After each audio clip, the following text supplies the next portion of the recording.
tous, je vous retrouve aujourd'hui pour un nouveau podcast, donc le 39e il me semble, 100% dédié encore une fois au tricot. On va rester sur la même formule, c'est-à-dire je vais vous présenter un projet terminé, un en cours et un projet à venir. Voilà, on va dire que c'est plus une envie qu'un projet à venir puisque je ne suis pas 100% certaine que celui-ci sera le suivant. Et on reste toujours par catégorie. Donc là, on est encore dans la catégorie accessoires puisque je vais vous présenter mon col qui est terminé, que je porte autour du cou. Il est beau, hein, les amis, il est beau. Je vais vous présenter mon châle en cours et puis le suivant à venir. Voilà. J'espère que vous allez bien, que vous avez passé une bonne semaine depuis que je vous ai présenté la semaine dernière mon podcast de chaussettes. Alors il faut que je vous dise, j'ai toujours pas commencé les shaker socks. En ce moment j'essaye de finir également en alternant avec mon châle, de finir mon gilet 13 KO. Voilà, parce que j'en ai besoin et du coup je ne monte pas la chaussette parce que je me connais. Je sais très bien que si je monte d'abord ma chaussette, je suis fichue, j'aurais plus envie de la lâcher. Et mon gilet 13 KO, il va encore dormir pendant des plombes dans son sac à projet. Donc j'essaie d'être raisonnable, de finir mon gilet et ensuite, en récompense, voilà, je m'autoriserai à monter ma chaussette. Je vous parle tout de suite de mon magnifique col. Je l'enlève, alors je vous montre, voilà, porté. Il s'agit du col Aurore, vous l'aurez reconnu, je vous l'ai montré dans l'avant-dernier podcast. Il était en cours, là il est terminé. Le col Aurore designé par Christelle de la chaîne Rêver sa vie en couleur. Coucou Christelle, il est beau ton col, il est magnifique. Vous voyez, il est bien long,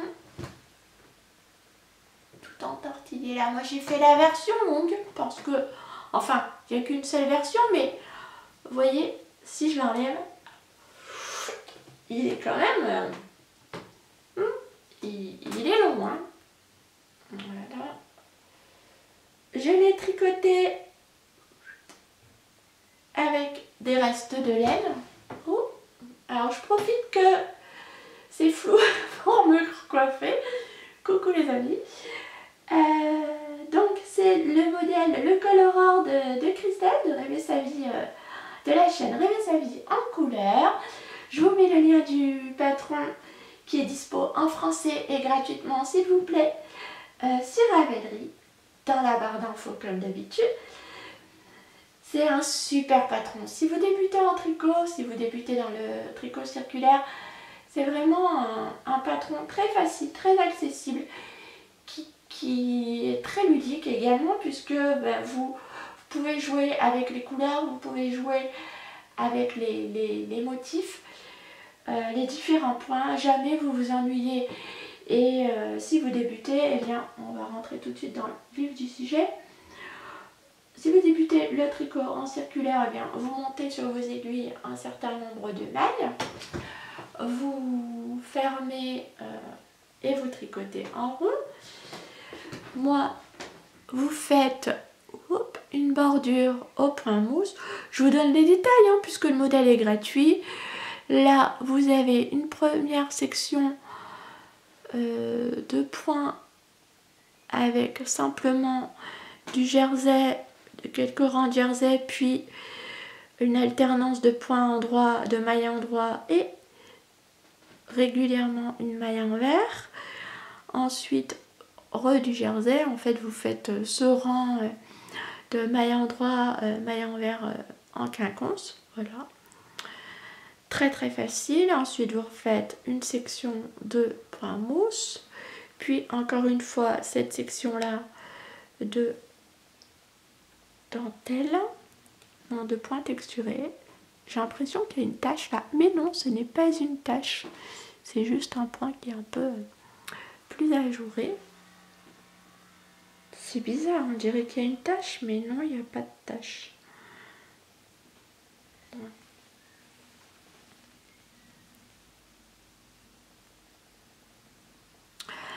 Voilà, donc là c'est pareil. Vous retrouvez tout le nom des points sur le patron. Très très facile, encore une fois, des mailles endroits, des mailles envers. Facile comme tout. Là, encore une section avec du point mousse. Ici, sur cette section-ci, vous alternez des rangs en jersey, puis vous faites un rang pareil en quinconce, hein, comme vous le voyez là, où vous faites un certain nombre de mailles endroits, puis un jeté, puis deux mailles ensemble. Certain nombre de mailles endroits, un jeté, deux mailles ensemble. Voilà, pour faire ces petits trous-trous. Puis on reprend une section de point mousse. Puis là, hop, encore une autre section avec des rangs de jersey, puis encore une fois des alternances de maille endroit, maille envers, maille endroit, maille envers, puis le rang suivant à l'inverse, maille envers, maille endroit, maille envers, maille endroit. Voilà, puis des rangs de jersey, puis à nouveau maille endroit, maille envers, maille endroit, maille envers, puis le rang suivant, maille envers, maille endroit, maille envers, maille endroit, voilà. Très très facile à réaliser, hein, comme vous le voyez. Encore une bande de points mousse, et là, vous avez cette section-ci, encore une fois, avec des trous-trous. Pareil, très simple à faire. Donc là, vous arrivez, vous êtes au centre de votre... vous avez fait le col, le motif central, le 5e motif. Et là, en fait, soit vous arrêtez votre col et vous refaites une bande de points mousse. Et là, vous avez un col qui fait déjà une taille quand même bien raisonnable. Voilà, c'est déjà une bonne longueur. Soit vous refaites les 4 premiers motifs en miroir. Les 2, 3, 4, voilà, les 4 premiers en miroir après le 5e. Et là, vous obtenez ce que je vous disais, la version longue. Voilà, du col. Ça vous donne un col très douillet, très chaud, très enveloppant au niveau du cou, hein, comme vous avez pu le voir. Je vous le repasse. Hop, vous voyez, hop.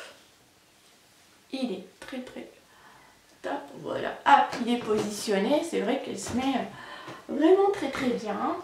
Vous pouvez le remonter si vous avez froid sur votre manteau. Alors là, normalement, au moment où je poste cette vidéo, vous avez chaud, hein. J'ai tourné cette vidéo il y a une semaine par rapport à aujourd'hui, la date à laquelle vous la visionnez. Il fait... ça va, hein, j'ai chaud avec, mais là, normalement, la météo a prévu un temps topissime, un temps estival.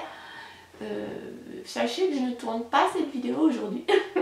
mais voilà, pour l'automne prochain, ce sera top. Et puis pour les jours où il fait froid le matin, top aussi. Vous l'enfilez et hop, il est posé, peut-être que vous le voyez là. Il est beau. Pour ce faire, l'autre avantage de ce col, c'est que vous pouvez utiliser vos restes. Moi, j'ai utilisé trois coloris différents. Vous connaissez mon problème avec le choix des couleurs. À chaque fois, je mets 3 plombes à choisir mes couleurs. C'est vraiment un casse-tête, mais un casse-tête que j'adore. Moi, j'adore me prendre la tête pour choisir mes couleurs. C'est vraiment pas un souci. Mais je suis perpétuellement en pleine hésitation. Et là, clairement pour ce modèle, soit vous faites une couleur différente pour chaque motif, et puis vous gardez une couleur principale pour les sections de points de mousse. Soit vous pouvez faire une couleur différente pour chaque section, que ce soit point de mousse ou motif. Soit vous pouvez également faire comme moi, j'ai gardé une couleur pour le point mousse pour séparer chaque section, et j'ai alterné un coloris naturel et puis le rose que j'ai alterné à chaque fois ensuite. Donc en gros, j'ai utilisé 3 couleurs et j'ai utilisé 3 restes. Donc, alors, je n'ai pas les étiquettes, vous ne m'en voudrez pas, j'ai dû les jeter. La grise, c'est le coloris Pearl Ten de Malabrigo. C'est de la Malabrigo Sock. Le rose, c'est Voyage au Japon de Squirrels Yarns. C'est du 100% Merino. La Malabrigo Sock, pareil, c'est du 100% Merino. Les crus, c'est du 100% Merino également. Et c'est de la Rowan 4Ply du 175 mètres pour 50 grammes pour la pelote. Alors celui-ci, en réalité, pour vous dire, j'ai utilisé entre 40 et 50 grammes de chaque couleur pour faire le col. Voilà, donc avec 3 écheveaux de 50 grammes, vous pouvez le faire comme moi je l'ai réalisé. Hein. Du coup, avec à peu près 25 grammes, vous pouvez faire cette version-là, la version plus petite avec 25 grammes par couleur. Si vous avez des gros restes, c'est sympa aussi, hein, il sera moins haut, mais très sympa également. Voilà. Il est top ce col, hein, je vous le recommande à 200%. Même si vous avez l'habitude de tricoter, si vous êtes une tricoteuse expérimentée, c'est un projet ludique de par le choix des couleurs, de par la variété des points, voilà, et de par le fait que vous pouvez utiliser vos restes. Donc ce projet, il a vraiment tout bon. Et honnêtement, moi, comme je le disais sur l'avant-dernier podcast quand je vous le montrais en cours, je le vois vraiment en boxy. Hein. Le souci, c'est qu'il est très long. Il m'arrive aux cuisses, là comme ça. Si je fais les 5 répétitions, il m'arrive aux cuisses, donc c'est beaucoup trop long pour un boxy. Et si je le fais dans sa version... c'est possible. En boxy, en rallongeant un peu la partie des côtes et puis ouais, c'est possible. C'est à réfléchir, hein. Mais honnêtement, j'y pense. Pourquoi pas me baser sur un modèle que j'ai déjà dans ma Patron Tech, partir avec ou le boxy, ou alors le faire en gilet, partir sur la construction du Like a Cloud aussi, en faisant en version gilet et puis en faisant pourquoi pas une bordure en I-cord en gris. Ça pourrait être sympa aussi à voir, mais honnêtement ça ferait ça ferait chouette. Je sais pas si je vais me lancer dans ce projet, mais pourquoi pas. Ça me tente. Et puis ces coloris là, j'aime beaucoup, c'est très... vous voyez, ça reste quand même un chouette couleur assez neutre. Mais c'est les coloris que j'avais, donc je l'aime vraiment beaucoup. C'est beau. Voilà. Je l'adore. Et je vous le recommande. Bravo Christelle pour ton super patron. Il est top. Ensuite, on va tout de suite passer au projet en cours. Il s'agit du châle saison de Laura, de la chaîne Laine Poudrée. Pareil, qu'il a mis à disposition gratuitement sur Ravelry. Je vous ai pas dit pour le col Aurore, je l'ai tricoté en 3,5, en aiguille 3,5. Voilà. Voilà mon châle saison que je tricote en coloris Sweetie de Célène. Voilà. Que j'avais acheté à la fête de la laine à Malakoff. Et que je tricote en mohair également. Vous voyez, du coup j'ai choisi la version Merino et mohair. J'ai choisi d'alterner les textures. Voilà. Et je vais vous montrer à l'endroit du coup. Et le mohair, c'est le coloris vanille et c'est de la drops, de la Kit que de drops. Voilà. Hop. Le Merino, c'est de la laine à chaussettes, hein, c'est du... Alors, attendez, parce que là, j'ai mon sac. J'ai l'étiquette. Je vais vous la montrer. Hop. de la Célène colorée Sweetie.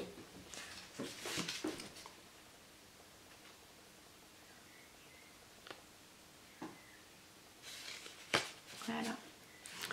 Et c'est du 85% Mérino Superwash et 15% nylon. Voilà. Très très joli coloris. Voilà. Et je vous le montre donc. Alors attendez, parce que là ça s'est entortillé sur mes aiguilles. Voilà. J'avais pas mal hésité, hein, je vous le disais dans l'avant-dernier podcast. Sur le podcast où je vous parle de mon chat l'Odyssée, de l'Odyssée Scholl, le voilà. Donc je suis sur la première, j'ai fait la première section de point mousse et les rayures. C'est fou parce que là à l'écran, vous le voyez hyper varié, Malena Speckle là, alors qu'en réalité c'est beaucoup plus doux. Vous voyez là, je regarde mon chat, la couleur j'aime pas. Alors qu'en réalité c'est beaucoup plus tendre. Oh c'est marrant hein. Là vous avez par contre la partie en dentelle en mohair, j'aime beaucoup. Voilà, je vous le montre de plus près. Ah là, oh, bah regardez, posez sur moi. Vous le voyez, c'est beau, c'est délicat. Donc en fait, pour ce modèle, c'est un châle triangulaire asymétrique. Vous commencez par monter quelques mailles, vous faites une grande section de point de mousse avec des augmentations. Et puis ensuite, vous avez des rayures qu'on ne voit pas trop chez moi. Si, là vous les voyez. On les voit pas trop chez moi puisque j'alterne le mohair et le mérino. Mais normalement, vous alternez les couleurs. Donc je vous invite à aller voir sur Instagram avec le hashtag Châle Saison. Vous verrez toutes les versions. Il commence à y en avoir pas mal. Et notamment pour les versions à deux couleurs, bicolores, vous voyez bien les rayures. Puis ensuite j'ai fait la dentelle, la première section de dentelle. Alors là, je la pose sur moi, comme ça vous voyez bien la dentelle. En mohair. C'est très léger. Puis vous refaites une autre section de rayures. Puis ensuite une autre section de point mousse. Puis une autre section de rayures. Encore une autre section de dentelle. Une autre section de rayures.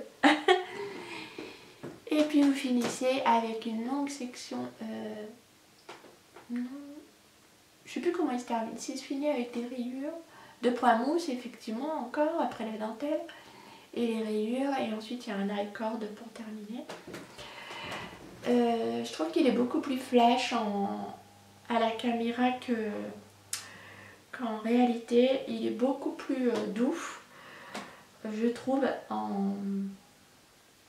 l'intensité de la couleur est moins forte en réalité que là sur la vidéo. Vous voyez là comme ça les speckles, j'aime pas, c'est trop par rapport à mes goûts.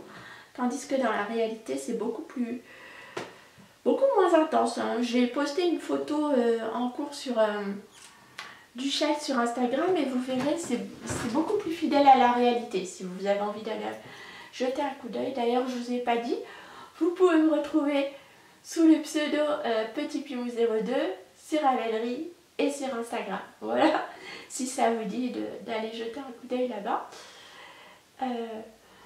Les augmentations se font sur 4 rangs. Donc moi, pour ne pas avoir à regarder tout le temps ou à recompter mes mailles pour savoir combien de répétitions j'ai fait, j'ai mis des marqueurs. Hein, comme ça m'évite d'avoir à regarder tout le temps mon patron. C'est un châle très facile à faire.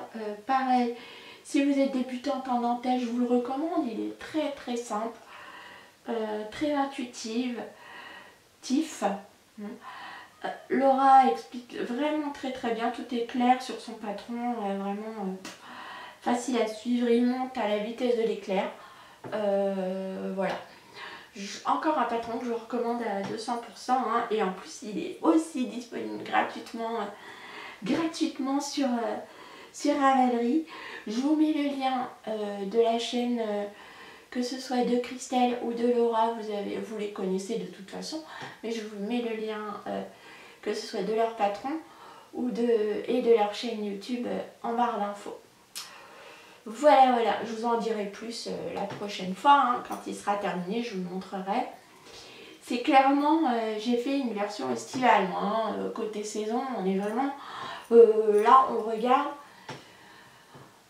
on est dans l'été les amis, hein, là clairement, ouais, on le regarde, là ça pète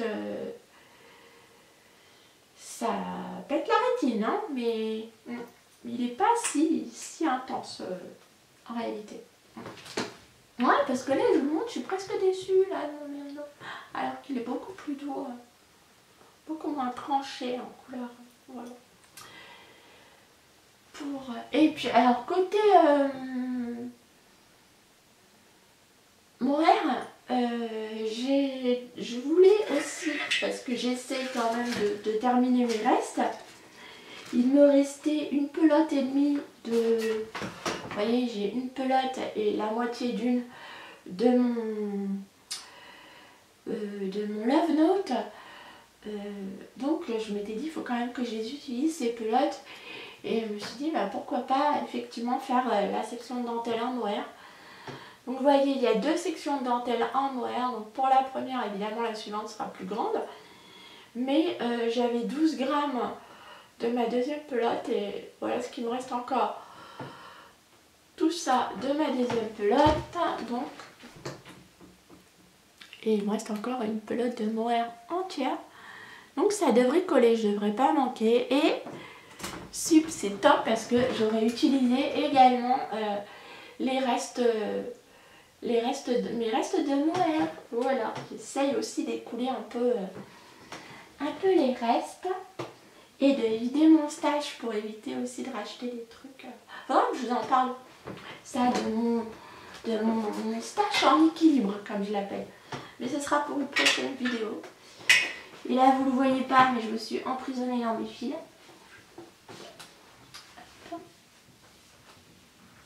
Voilà.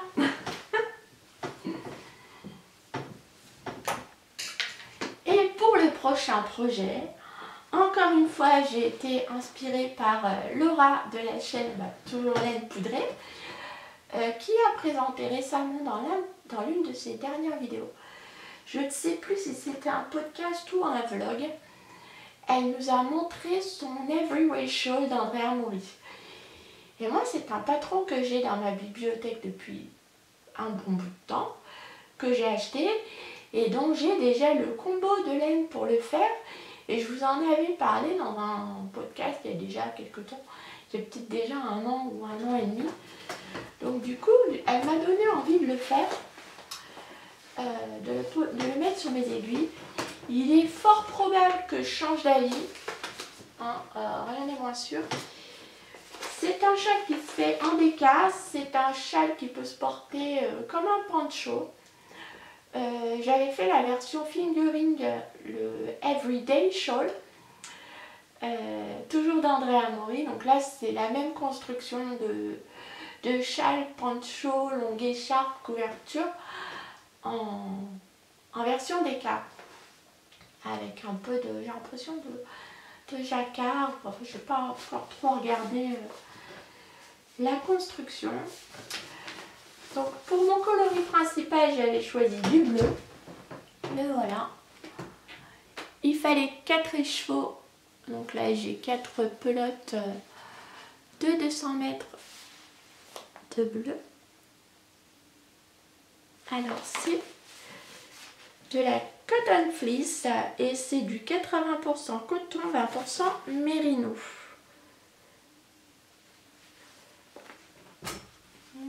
La couleur, là c'est un peu, ouais, vous avez la bonne couleur, un beau bleu. Et en contrastant, il faut un écheveau de 3 autres couleurs différentes. Et j'ai pris, toujours sur la même base, un coloris écru, un rose, un vieux rose et un bleu layette presque, hein. Ouais, voilà. Donc, c'est clairement, alors là, c'est très clair, il n'y a plus à réfléchir sur le choix des couleurs parce que le choix, il est fait depuis un bout de temps. C'est des laines que j'ai depuis très longtemps dans mon stash. Donc, si je le fais, je serais contente de les avoir tricotées. Après, c'est aussi un combo de couleurs qui irait très bien pour le Cottage Swancho de Handmade, je sais plus comment.